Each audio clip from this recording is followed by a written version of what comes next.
கள்ளக்குறிச்சியில் மெத்தனால் என்கிற ரசாயன கலவை கலந்த கலவையை குடித்ததனால் அங்கே இருக்கக்கூடிய பொதுமக்கள் இறந்தது, அதாவது கொஞ்சம் ஒரு 52 பேருக்கு மேற்பட்டவர்கள் இறந்தது என்பது வருந்தத்தக்க ஒரு செயல், விரும்பத்தகாத ஒரு செயல். யாரும் அதை ஏற்றுக்க மாட்டாங்க. ஆனால் அதை கடந்த 2 நாட்களாக சட்டமன்றத்தில் 40க்கு 40 தொகுதிகளிலேயும் தோல்வியை கண்டிருக்கிற ஒரே காரணத்தாலே மக்கள் மன்றத்திலே தோல்வியை கண்டுவிட்டோம், சட்டமன்றத்தில் ஏதாவது பிரச்சனைகளை கிளப்ப வேண்டும் என்பதற்காக முன்னாள் முதலமைச்சர் இன்றைய எதிர்க்கட்சி தலைவர் எடப்பாடி பழனிசாமி அவர்கள் இன்றைக்கு 2 நாட்களாக சட்டமன்றத்தில் இல்லாத குற்றச்சாட்டுக்களை கூறி அந்த சட்டமன்றத்தை முடக்க செய்கின்ற முயற்சியில் ஈடுபட்டு அதனாலே என்ன நடந்தது என்பதையெல்லாம் நீங்கள் பார்க்குறீங்க. அவர் சொல்கிறார், எங்களுக்கு முதலமைச்சர் பேசுவதற்கு வாய்ப்பு தரவில்லை என்று. நேற்று எல்லா பத்திரிகையாளர்களும் சட்டமன்றத்திலே தான் இருந்தீர்கள். அவர்கள் வெளிநடப்பு செய்த பிறகு மாண்புமிகு தமிழ்நாடு முதலமைச்சர் அவர்களை மீண்டும் அழைத்து அவர்கள் தங்கள் கருத்துக்களை சொல்வதற்கு வாய்ப்புகளை தாருங்கள் என்று கேட்ட முதலமைச்சர் தான் மாண்புமிகு தமிழ்நாடு முதலமைச்சர். எனவே எங்களுக்கு வாய்ப்பு தரவில்லை என்று அவர் சொல்லுவது அப்பட்டமான பொய்யாகும். அதைப்போல அவர்களை உட்காருங்கள் என்று சொன்ன சட்டப்பேரவை தலைவர் அவர்களும் எதிர்க்கட்சி தலைவர் எந்த கருத்தையும் சொல்ல விரும்பினால் சொல்லலாம் என்று சொன்னார். காரணம், எப்பொழுதுமே கேள்வி நேரத்தில் யாரும் எந்த பிரச்சனையும் எழுப்புவது கிடையாது, 0 ஹவரில் தான் பிரச்சனையை பற்றி எழுப்புவார்கள்.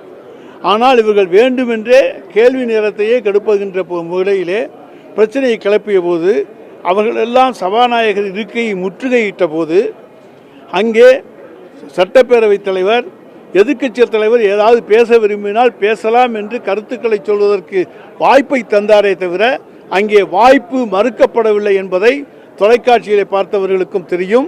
இங்கே இருக்கக்கூடிய பத்திரிகையாளர்களாகிய உங்கள் அத்தனை பேருக்கு ஊடகத்துறையை சேர்ந்தவர்களுக்கு தெரியும். எனவே நாங்கள் ஜனநாயகத்துக்கு நம்முடைய மாண்புமிகு தமிழ்நாடு முதலமைச்சர் அவர்கள் எந்த அளவுக்கு மதிப்பு கொடுக்கிறார் என்பது நீங்கள் தெரியும்.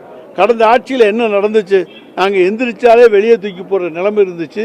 எங்களை 3 நாட்கள் 1 வாரம் என்று சஸ்பெண்ட் செய்கின்ற நிலைமைகள்லாம் இருந்துச்சு. நேற்று மாதிரி நாங்கள் முற்றுகையிட்டு இருந்தோமையானால் அன்றைக்கு எங்களை எல்லாம் உடனடியாக 1 வாரம் சஸ்பெண்டு அல்லது தொடர் முழுவதும் சஸ்பெண்டு இப்படித்தான் சொல்வார்கள். ஆனால் ஜனநாயகத்திலே நம்பிக்கை கொண்ட எதிர்க்கட்சி உறுப்பினர்கள் சட்டமன்றத்திலே தங்களுடைய கருத்துக்களை எடுத்து சொல்ல வேண்டும், அதற்கு வாய்ப்பு தர வேண்டும் என்று எண்ணுகிற முதலமைச்சராக இருக்கக்கூடிய காரணத்தாலே மாண்புமிகு தமிழ்நாடு முதலமைச்சர் அவர்களை மன்னித்து திரும்பி நீங்கள் அவர்களை அழைப்பு தாருங்கள், அவர்கள் தங்கள் கருத்துக்களை சொல்லட்டும் என்று சொன்ன பெருந்தன்மைக்கு சொந்தக்காரர் அவர். ஆனால் என்ன சொல்கிறாங்க, வெளியே உடனே ஒரு பேட்டி, எங்களுக்கு பேசுவதற்கு வாய்ப்பு தரவில்லை, முதலமைச்சர் எங்களை பேச அனுமதிக்கவில்லை, சட்டப்பேரவைத் தலைவர் பேச அனுமதிக்கவில்லை. இதையெல்லாம் பத்திரிகைகளை ஊடகங்களிலே சொன்னால் மக்கள் நம்பி விடுவார்கள், மக்கள் ஏமாற்றி விடலாம் என்று தப்பு கணக்கு போட்டு கொண்டிருக்கிறார்கள். தங்கள் தோல்வியை மறைப்பதற்காக இன்றைக்கு எடப்பாடி பழனிசாமியும் அவரை சேர்ந்தவர்களும் எத்தனை முயற்சிகள் செய்தாலும் ஜனநாயகத்தில் நம்பிக்கை கொண்டிருக்கிற மாண்புமிகு தமிழ்நாடு முதலமைச்சர் அவர்கள் என்றைக்குமே எதிர்க்கட்சிகளை மதிக்கக்கூடியவர் என்பதை இந்த 2 நாட்கள் அந்த சம்பவங்கள் மூலமாக நிரூபித்திருக்கிறார் என்பதை உங்களுக்கு தெரிவித்துக் கொள்கிறேன்.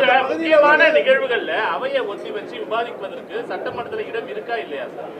ஹவரில் அவையை ஒத்தி வச்சு விவாதிக்கலாம். ஆனால் அது சட்டப்பேரவைத் தலைவருடைய விருப்பத்தை பொறுத்தது. 0 ஹவரில் ஃபுல்லாக அல்லது இவங்க முன்னாலேயே அது கேட்டாங்கன்னா அவையை ஒத்தி வைத்து விசாரிக்க வேண்டும் என்று சொன்னால் கேள்வி நேரம் முடிந்த பிறகு அவையை ஒத்தி வைத்து விசாரிப்பதற்கான வாய்ப்பு உண்டு. ஆனால் கேள்வி நேரத்தில் அது கிடையாது. வேண்டுமென்றே கேள்வி நேரத்திலே அவர்கள் பிரச்சனையை கிளப்பினார்கள் என்று சொன்னால் இங்கே ஏதாவது கலட்டா பண்ணணும். இனிமேல் அவங்களுக்கு அரசியல் பண்ணுறதுக்கு வாய்ப்பே கிடையாது. மக்கள் மன்றத்திலே தோற்றுவிட்டோம், மக்கள் நம்மளை புறக்கணித்து விட்டார்கள். எனவே ஏதாவது அரசியல் பண்ணுவதற்கு வாய்ப்பு கிடைக்குமா என்று அவர்கள் தேடிக்கொண்டிருக்கிறார்கள். அதுதான் அந்த கேள்வி நேரத்தின் போது அவர் செய்த கலாட்டா. அப்போவும் நாங்கள் பேச அனுமதித்தோம்.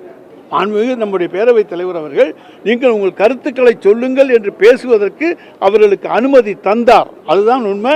நீங்கள் எல்லாரும் பார்த்துருக்கீங்க.